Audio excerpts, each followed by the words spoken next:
As we celebrate Black History Month, we're grateful that the Community Life Committee of Hood Seminary has put together some special moments to observe the importance of Black history. So at this time, I'll invite Cindy Stafford to come and offer our Black History Month moment. Thank you, Dr. Grinter, and good morning to everyone. As a non-African American, it is important for me to learn about the history of persons of African descent. I regret that history must record unfair, unequal, and inhumane treatment towards people of color. But when I look at the accomplishments made and the wealth of contributions to society, I too must celebrate.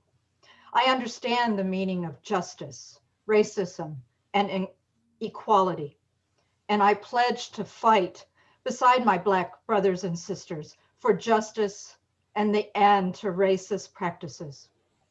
Persons of color are valued as they are blessings from God, just like every individual.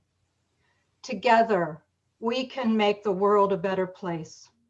Separatism, hatred, or practice of white supremacy only creates problems, brings destruction, and allows hate to rule over love. Therefore, let us celebrate African American History Month, not just in February, but every month, and take note of the contributions of people of color. The 2021 theme addresses the Black family. The family is the foundation and the beginning point of every human being. Each family shows diversity in structure. They can be single-headed, double-headed, Black, interracial, extended or nuclear, adopted or blood kin, legal or common law. Whatever the configuration may be, it is a family. Even though families of color have faced and continue to face enormous struggles, they have produced and continue to produce persons who make significant contributions to American society and the world.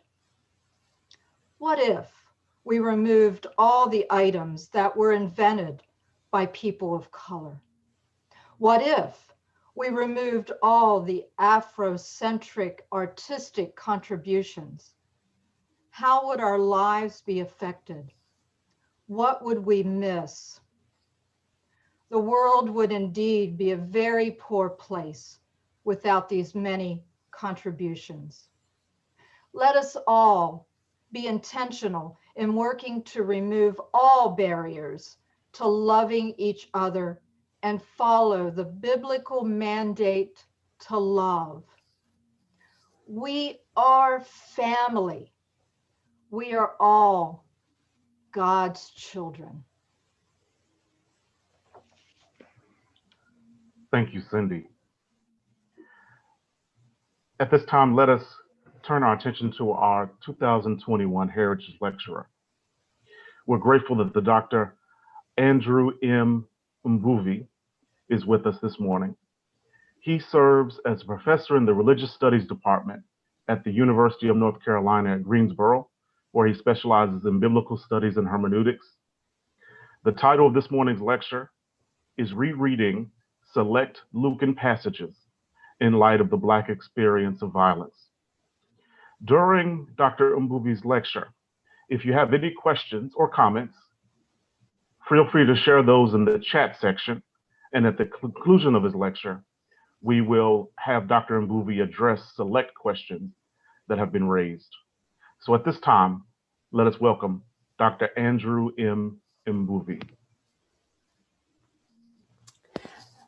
Thank you, Dr. Grinter, for the welcome. And I thank you once again for the opportunity to be here. Once again, I want to reiterate my gratitude to the president, to the board of trustees, to the faculty, and to you students and community members for giving me this opportunity to share with you my thoughts Hopefully these thoughts once again will be able to help us process the events that have happened in the last couple of years in our country, and as we think about it and our place in it. Today, I want to focus largely on one passage, but then I'll be interacting that passage with another Lucan passage. Now, today's passage that I want to focus on, and that is a fairly well-known story, is the story of the Good Samaritan. I will share my screen and read the story through. I know I don't have to do this because most of y'all know the story, but I want us to sort of look at the story again from a textual aspect, so that when we start breaking it down, you have a clear sense of what it is that I'm trying to do. So I will share my screen and then I'll read through the story.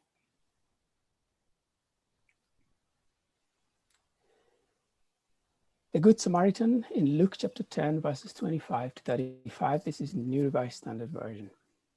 Just then a lawyer stood up to test Jesus. "Teacher," he said, "what must I do to inherit eternal life?" He said to him, "What is written in the law? What do you hear there? What do you read there?" And he answered, "You shall love the Lord your God with all your heart, with all your soul, with all your strength, and with all your mind, and your neighbor as yourself." And he said to him, "You have given the right answer. Do this and you will live." But wanting to justify himself, he asked Jesus, "Who is my neighbor?"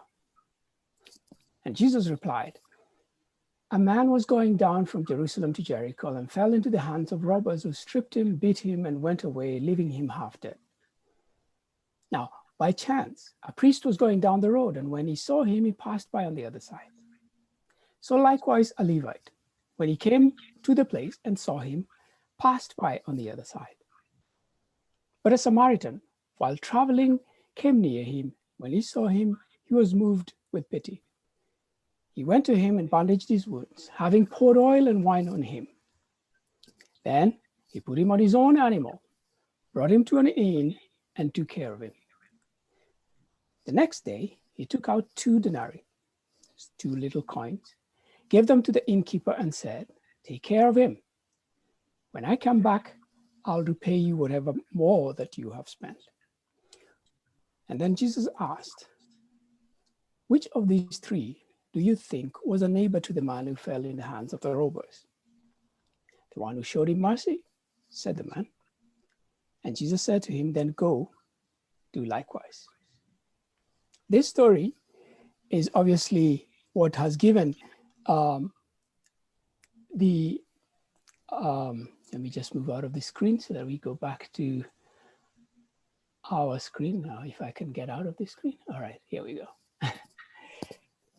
This story of Luke is what has given rise to the expression a Good Samaritan, right? So it is the one that has given us this understanding of speaking about the Good Samaritan as an individual that represents the goodness that is present in humans when they show the capacity to be able to exercise compassion or pity and be able to be useful and helpful to others surrounding them. Now, notice that the question Jesus asks, is asked, "Who is my neighbor?" can be answered in several different ways. One typical way that if you or I were asked, "Who is a neighbor?" I would imagine you would think, the typical answer would be a person who lives near me, right? Next door neighbor, what we call the next door neighbor.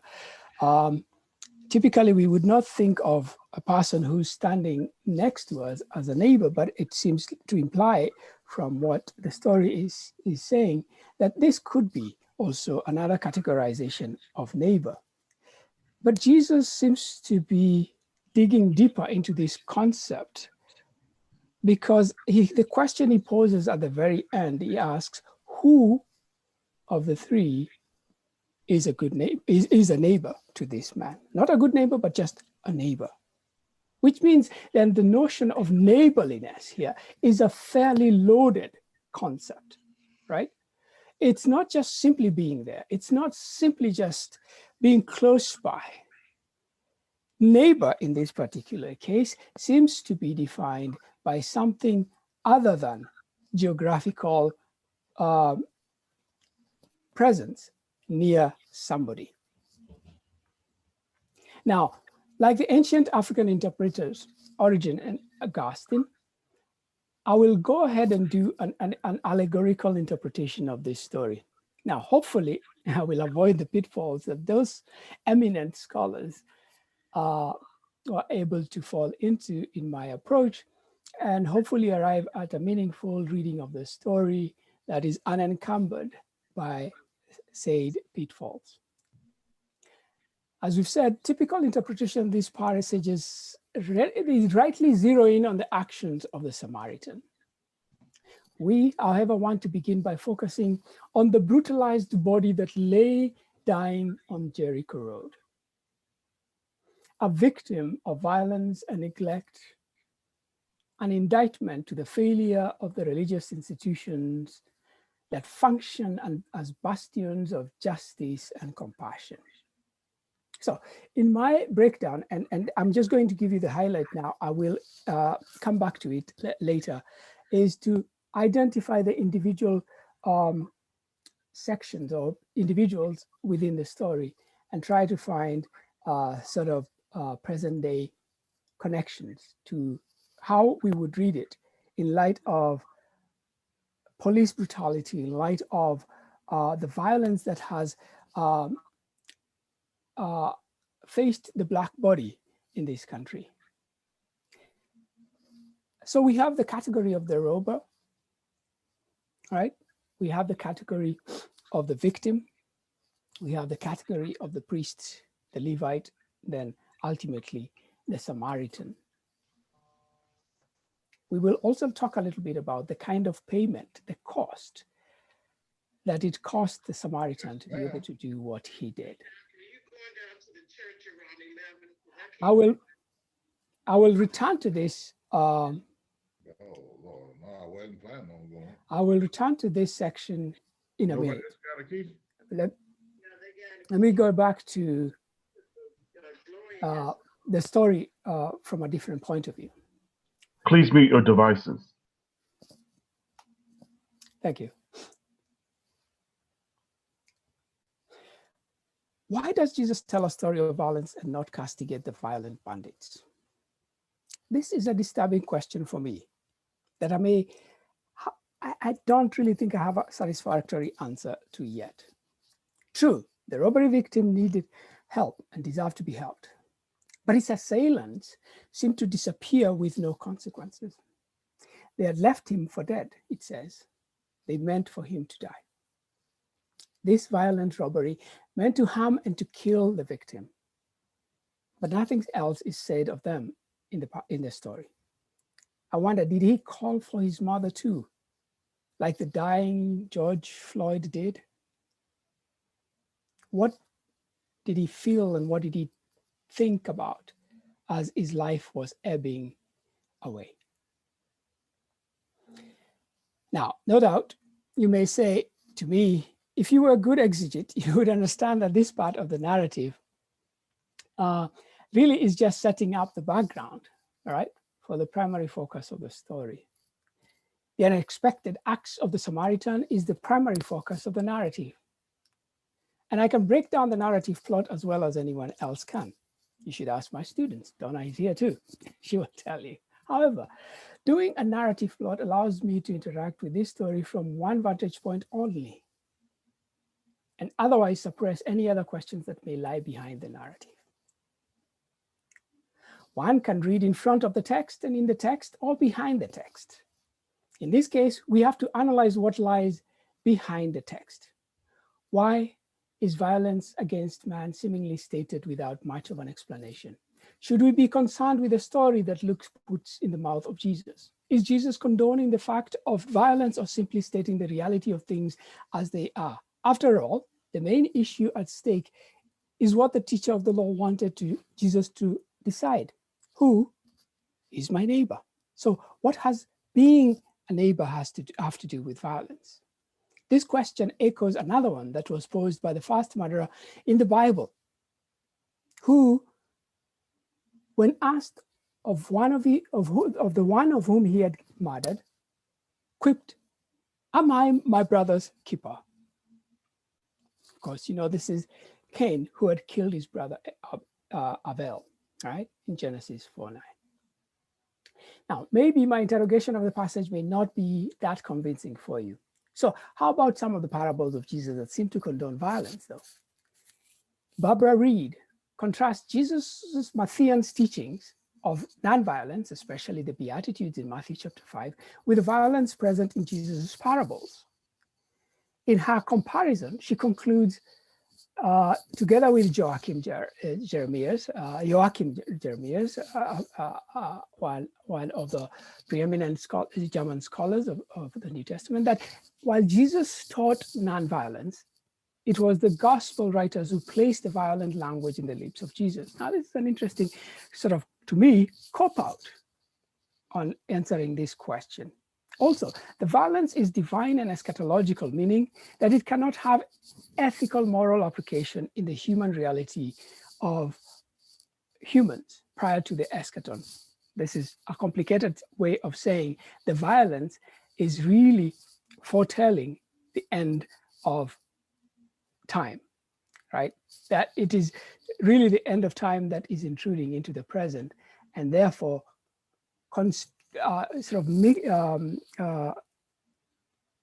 corrupting the present, because it will be dealt with and completely destroyed at the end.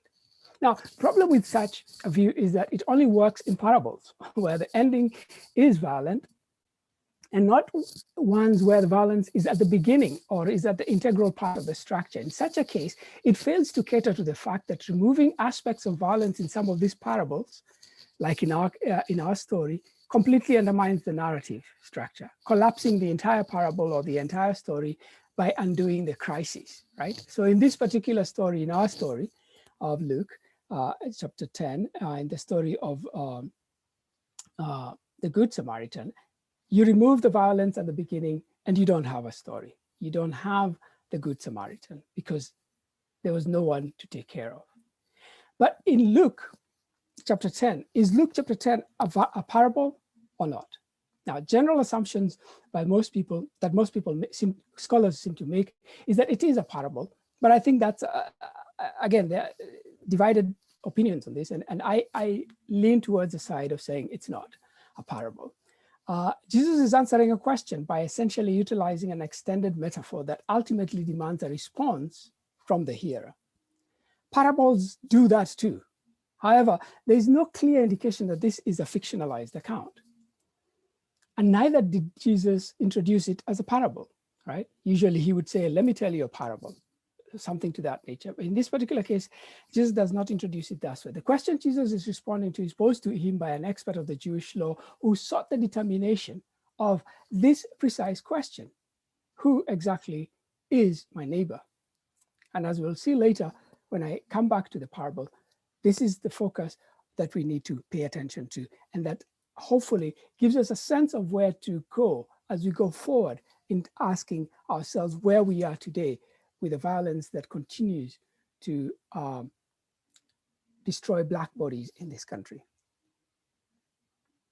One of my former professors wrote on God, the divine warrior. In this case, then, constructing the image of God as one who is presented as a warrior, as a tribal deity who is out fighting and winning. The ideas that have to do with constructing violence within a divine context, in and of themselves, seem to suggest that God or the gods have the right to violence because they act divinely. They do never make any sort of errors or mistakes. They are themselves pure in their intentions and in their judgment, right? And therefore, there's this understanding that an omniscient and omnipresent God is one who is fully aware of their actions and knows that what the end result of their actions would be. This is a useful explanation, and it's a useful way of constructing an understanding around the issue of violence. However, the metaphor of violence, death, it's in and of itself, doesn't quite remove the idea of why violence exists. Now, as I said earlier, it's not a question I'll be able to answer fully. Some of the greatest minds that have ever lived for generations have tried to deal with the issue of evil, the issue of violence, and it's not a question that it has easy answers to. Yet, hopefully, as we zero in on our questions that affect our current situation, we can be able to process how violence in and of itself is embedded in the stories that we have. And sometimes we miss looking at it or interrogating it, as a result of which we fail to find a way of addressing something that is in front of us, like in this parable. And one thing that is even more problematic for us is that the metaphor of violent death is very much deeply ingrained and embedded in the Christian construct itself. The crucified Messiah is a victim of violence. And the efficacious death is a death by sword, is a death by cross, right? Now, such a construct centers violence at the salvific nexus, right? But it also creates a conundrum for the adherents, that is, for the followers of the same religious tradition in confronting violence. How do you confront violence when your notion of salvific violence is what defines the Christian ideal of salvation? Justification of divine violence, again, as I said, draws on understanding of pure divine justice embodied in God that is omniscient and omnipotent. But then that still puts a question, then why existence of human violence? Of course, again, the Judeo-Christian answer typically to that is that violence is the product of human sinfulness, right? Human shortcoming that has created the situation where human violence has been the product of human sin. That's well and good. And again, I'm not fully sure that I have a complete answer to the question as it stands in our story. An interesting thing, an important thing to juxtapose that with, and in fact, one of the things about Luke is that Luke is even more problematic. For example, Luke will say in one of the statements that Jesus says to his followers, "I did not come to bring peace, but rather I came to bring a sword," right? To divide between a father and a son, a mother and a daughter, a brother and a sister, right? That's one aspect that Luke puts there. But then Jesus still teaches the followers to turn the other cheek as a means of confronting violence. And in fact, it is this teaching that so shaped the lives of Mahatma Gandhi and Martin Luther King, who in turn taught us to confront violence with nonviolent resistance. And in so doing, both Gandhi and King were themselves, ironically, in the end, victims of violence. On the one hand, and then on the other hand, we also have the African slaves in America who came to embrace the Exodus God precisely because through acts of violence against the Egyptians, this God was able to bring freedom and salvation for those who had been in bondage for 400 years. So having sort of muddied the water that way, I want to sort of take a little step back. One thing is crucial to understand. The vital transformation that has taken place in the midst of such a result is violence. That is, a lot of human transformation seems to happen as a result of human violence. I'm not condoning violence. I'm not even trying to legitimize violence. I'm just pointing out that that violence seems to sort of produce periods of complete transformation of human society. For example, Roman violence brought in the cross that came to transform the Judeo-Christian, the Jewish religion that Jesus had embraced into Christianity that he himself had embodied in his death. Protracted wars in different periods of time have led to relative long periods of peace and humans finding ways to coexist because they did not want to repeat the pains that they had experienced. That is why I believe strongly that we must seize the moment that we are in right now. That the violence that we have seen against Black bodies in America, as much as to push, so that we can push for a large-scale transformation of the American society. And the Black church, and the whole church, but the Black church specifically, needs to lead the way again. We all envision a better society and we all need to work towards it. We cannot remain in our theological and political silos and hope for a transformation of society. We must confront evil, knowing that uprooting it will be coming at a cost to us. Let me put this in context of Jesus' ministry. In Luke chapter 4, Jesus sets up the mission of what he's been called to do. We hear from the mouth of Jesus speaking at a synagogue, the purpose of his ministry. In it, he lays out what he perceives to be the goal of the Messiah, and presumably for his followers. And he says, the story says, when he went to Nazareth, he had been brought up, where he had been brought up, he went to the synagogue on the Sabbath day, starting with Luke 4:16 to 19. On the Sabbath day, as was his custom, he stood up to read, and the scroll of the prophet Isaiah was given to him. He unrolled the scroll and found the place where it was written, "The Spirit of the Lord is upon me, because he has anointed me to bring good news to the poor. He has sent me to proclaim release of the captives and recover the sight of the blind, and to let the oppressed go free, and to proclaim the year of the Lord's favor." Here, as was the initial reaction, there was an embrace of this message. All spoke well of him. They were amazed in verse 22. But this did not last long. So long as their promise was given to outsiders, the moment Jesus said that this also has been given to others, it was no longer wonderful news. At that moment, they reacted with violence towards Jesus. Pandemonium broke loose. And this is what the text says. When they, in verse 28 to 29, when they heard this, all the synagogue was filled with rage. They got up, drove him out of town, led him to the brow of the hill on which the town was built, so that they might hurl him off the cliff.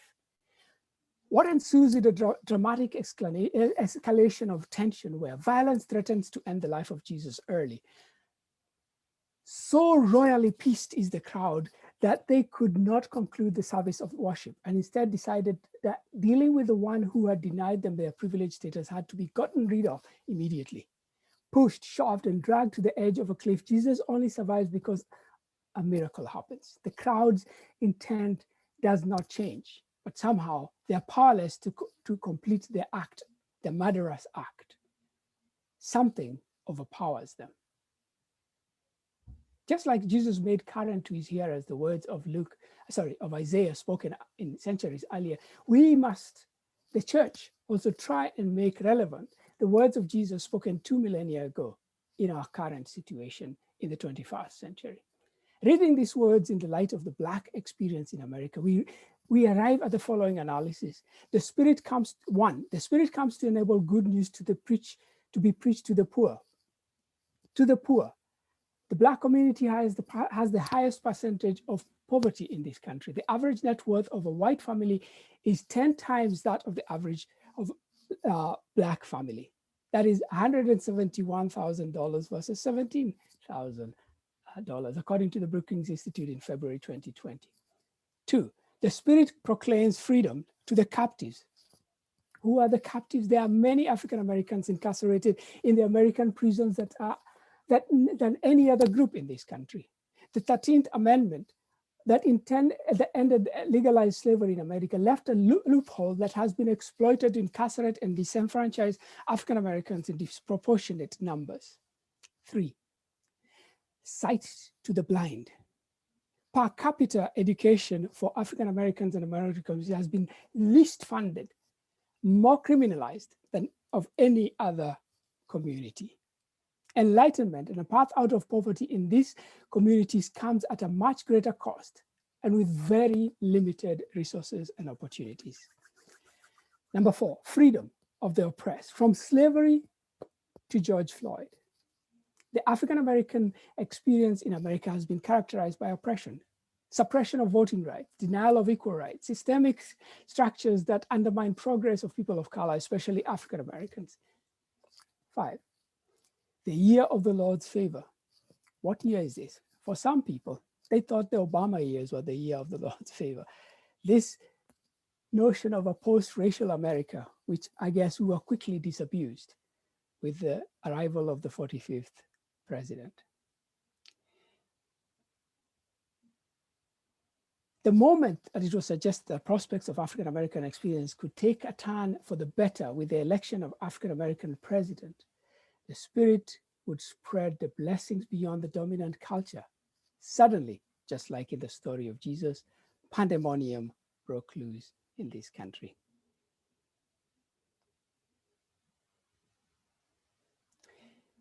In his vitally important book, The Cross and the Lynching Tree, the Black theology stalwart James Cone puts it this way: Blacks and white are bound together in Christ by their beautiful encounter in this land. Sorry, beautiful, brutal encounter in this land. Neither blacks nor whites can be understood fully without reference to the other because of their common religious heritage, as well as their joint relationship to the lynching experience. The lynching tree is a metaphor for white Americans. So going forward, how do we go and then let's step back to the story that I said I would come back to, which is the story of the Good Samaritan. How do we unpack this story in light of that experience? How do we become a neighbor? So let me break down that structure. The victim, who is this victim? In our situation, the victim clearly is the black bodies.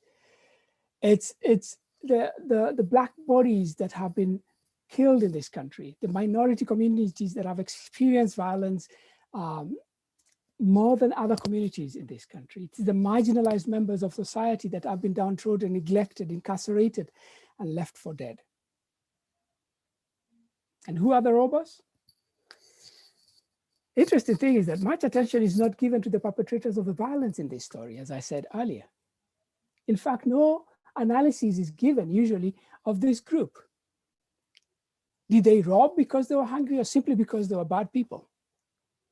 In our analogy, the robbers are here clearly represent the violence that has been meted on the black bodies. And this violence is one that is characterized largely by the white community and by police. The killing of black bodies. Do they kill because they're really keeping the law and order, or because as a system, policing is structures to hunt down the black person? And the interesting thing is that Luke doesn't ask, when he asks the question, he says, which of these three, meaning the Samaritan, the Levite, and the priest, right? His focus, Luke's focus, if it is Luke or if it is Jesus, the focus is on the three who are supposed to be neighbors. But the interesting thing for me is that I kind of think that misses the mark too, because these robbers do need to be neighbors too. They need to be able to become good neighbors.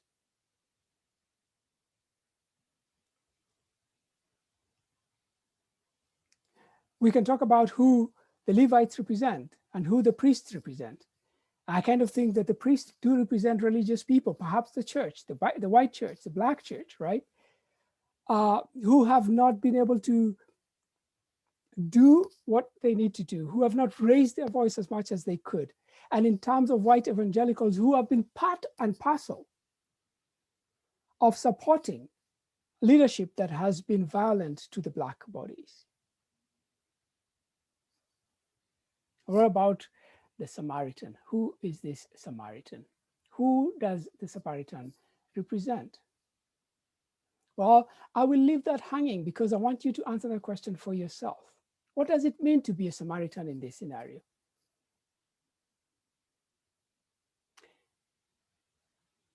The Samaritan was somebody that was not well liked by the Jewish community because he was half Jewish.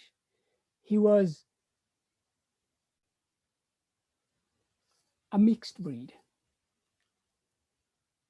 He was an object of derision and hatred and abuse, just like the African American community has experienced. He was denied full identity. This experience of suffering perhaps allows him to identify with the victim of Jericho Road, an empathy based on his own pain and woundedness that gave him a perspective that refused to be deterred by any potential dangers to his own well-being, to cater to the wounds of the victim. But it also came at a greater cost for him. He had to pay for this man's care because he couldn't stay. It cost him money to rescue this victim. So in that light, one has to ask themselves, what does it mean to be the Samaritan? Today, to find the need to find like-minded people of like-mindedness, to effect change, to elect officials who bring change, for example, what Stacey Abraham did in Georgia. We must disrupt the power structures with grassroots actions that put into position policymakers that are willing and able to enact policies that increase justice, equity, and unravel the systemic racism that continues to plague our institutions. If the play Hamilton taught us something that we need to remember, is that we must be in the room where it happens. Going back to the Genesis story of Abel killed his brother, and Cain killed his brother, and when God came to him, he asked, "Where's your brother?" He asked, "Am I my brother's keeper?" Well, the only way we can transform our society today is to answer that question positively. Yes, I am my brother's keeper and my sister's keeper. I am my sibling's keeper. That is how I can be a neighbor. That is the only way to be a neighbor. Thank you. Thank you so much, Dr. Mbivi, for a very thought-provoking lecture. We have run out of time, so there's no time to raise any questions. But I'm grateful we were able to hear more from you in the lecture. And I just want to at this time thank all of you on behalf of Hood Seminary for your participation this morning. I hope you enjoyed the lecture, and I hope you'll join us for future events and activities here at the seminary. At this time, I'm not sure if Dr. Lattimore, our seminary president, is on with us this morning, but I just wanted to invite him to give a closing remark if he would like.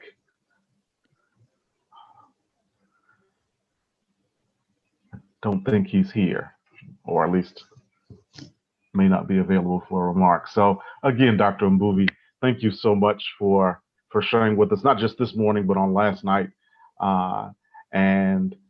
At this time, I will dismiss those students who are on for your 11 o'clock class. And again, thank all of you for joining us. Have a blessed day. Before you dismiss, maybe the academic dean is on, so he can. Oh, yes. Okay. Excuse me. Dr. Eberheimer, our academic dean, do you have any closing remarks? None, other than to thank Dr. Mbuve for 2 great lectures and to assure him that his check is in the mail.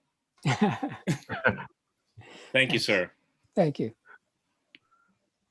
Thank you, Dean. And again, thank you, Dr. Mbuvi, and everyone have a blessed day. Thanks, you too.